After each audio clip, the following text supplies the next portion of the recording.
Have you ever heard of the Tylenol murders? No, but I'm excited. Okay. Very timely. So the Tylenol, Oh, wait, let me guess. Let me guess. Is it has something to do with giving people autism? Or no. oh, No, okay. no, All right. no, All right, keep no going. autism on this one. The Tylenol murders happened in 1982, and it started off on September 29th in 1982, where a 12-year-old girl who was just having a runny nose and a sore throat, and her parents gave her an extra strength Tylenol capsule, and she was dead by 7 a.m. The Tylenol capsule was laced with highly poisonous potassium cyanide. So that was the first case. Then this started happening. There was a 27-year-old postal worker named Adam Janis of Arlington Heights of Arlington Heights, Illinois, and died what was initially thought to be a massive heart attack, but turned out to be cyanide poisoning.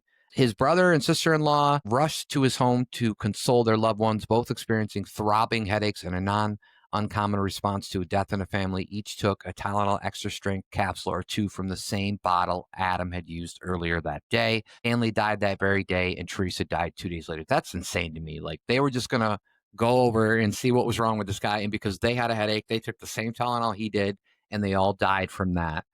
A 35-year-old in Elmhurst, Illinois, died.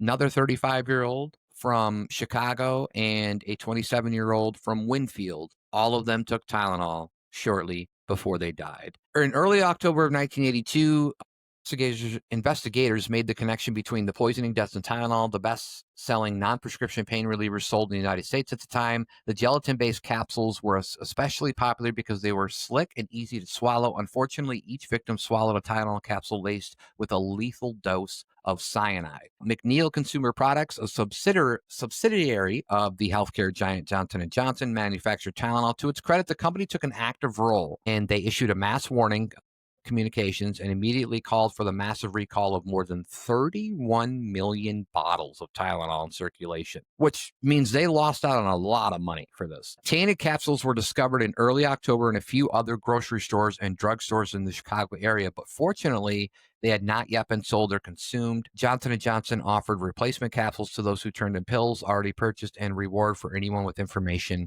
leading up to the apprehension of the individual. The case continued to be confusing to the police, the drug maker, and the public at large. For example, Johnson & Johnson quickly established that cyanide lacing occurred after cases of Tylenol left the factory.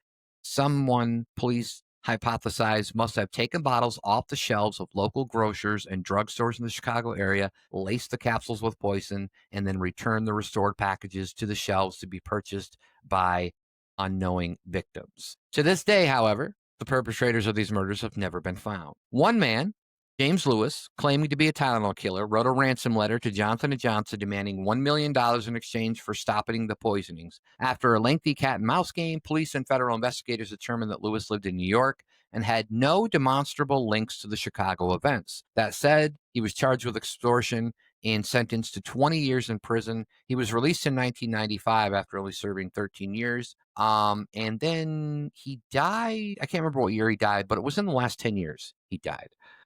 They had some copycat poisonings involving Tylenol and other over-the-counter medications, again, in the 1980s and the early 1990s, but Chicago's was the most deadly. Before the 1982 crisis, Tylenol controlled more than 35% of the over-the-counter pain reliever market. Only a few weeks after the murders, the number plummeted to less than 8%.